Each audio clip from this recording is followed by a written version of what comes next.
Katie Dusenberry, and I served as president of the Tucson Rotary Club in 1998 and 1999, and I'm very proud to say I was the first woman president of Rotary. Well, that year was like all years in Tucson, was very, very beautiful, and our club had a membership of around 300, so it was a pretty large club. On the county level or city level, we were growing very rapidly and filling in a lot of our vacant land, and many, many new people were coming into the community, which was really an opportunity for us to get new members into our Rotary Club. Nationally, Clinton was president, and we'd just been through a long process of whether or not he should leave the office, and because of the scandals with his personal life, so to speak. So it was a very interesting time to be alive. And tell us a little bit about, or a lot about, your goals coming into taking over the presidency of the Rotary Club. Well, I had about 3 goals. One was to maintain our membership, because we could see that it was sliding a little bit. We had many older members who we lost through death, and we had companies who were cutting back, beginning to cut back, and didn't have middle management people that had time and would put out the effort to join a club that met weekly. Secondly, I wanted to have very important programs, because I think Rotary should be an educational event as well as an enjoyment for their lunch time. And of course, I wanted to maintain our service above self and do some service in our community. I think our most important club issue in my year was what we did, what kind of activity we had to raise the money that we traditionally had given to the charities in the community. And Hal Adamson and Dick Dobrin came to give us a program very early in my regime about having an antique car show. And the board discussed it at length, and we'd been having the last few years a social event where we raffled off some very nice prizes. The board didn't feel like we were knowledgeable enough about doing an antique car show, and so that they chose to go ahead and have a raffle, but not a social event with a raffle. So we had a raffle called World Travel Raffle, and we gave away 3 trips, one to Norway, one to Hawaii, and one to Las Vegas. And we asked each member to sell or buy a number of raffle tickets. Well, this didn't go over too well with some of our retired members and our older members who didn't have the business contacts that many of us had as a part of our life. And we even lost some members because they felt, although we didn't say you had to do that, they felt an obligation that they couldn't meet, and were very, very upset about it. I think the accomplishments that I'm most proud of were the fact that we continued the relationship with the clubs in Russia that we had started in, I think, Hugh Thompson's term, and that we kept track of the little girl who'd come and had a brain injury, and the doctors in our community gave pro bono care to that little girl, and the little girl, Sasha, and her mother came to visit us in one of our meetings. I was also proud of the fact that as a result of the issue that we had with fundraising, we began a strategic planning session.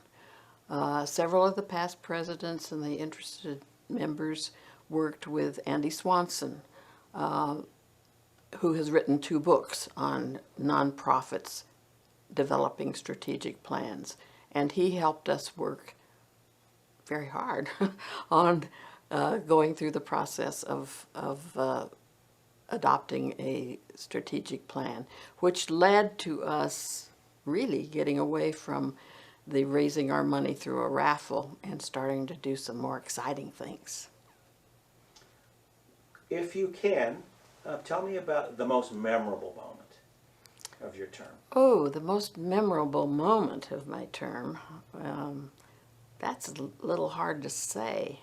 I guess just the excellent programs that we had every week, like everybody from Lute Olson to Dick Tomey, the football coach, Lute Olson being the basketball coach, and a guy named Bobby Brooks that had lifted himself out of a heavy drug addiction life and straightened out and got on the straight and narrow, and now was offering advice to particularly young people about how to be away from being an addict. To many musical programs that were very enjoyable. Benny Young brought us the Western group that he played with, that was a member of the Western Music Association. The harp fusion program, where a few young artists brought in their harps and played for us. So that our programs were really the sort of the highlight of my term. And Katie, was there a funniest moment? Well, I wouldn't say that anything was very funny. I took it all rather seriously. But I guess the funniest moment was when my term ended and they brought in a big shipping carton and had me get in it, and they were going to ship me away. And that was donated by my husband and our moving company, so they could have a big carton. And he couldn't wait to get you back. That might have been. What surprised you most about being president of the Rotary Club of Tucson? I would say, well, it's not really a surprise. I would say it was a pleasure to be accepted as the first woman president. Even Stub Ashcraft, bless his soul, who was so against women coming into Rotary, and he and I had joked about it many times, he was most cordial about my being the first woman president. And I found that extremely exhilarating and lots of fun. What advice would you give a new member who was female coming into our club?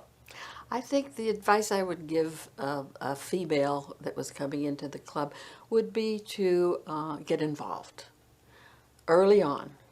Join the committees of your choice, and always sit at a table where you don't know anybody.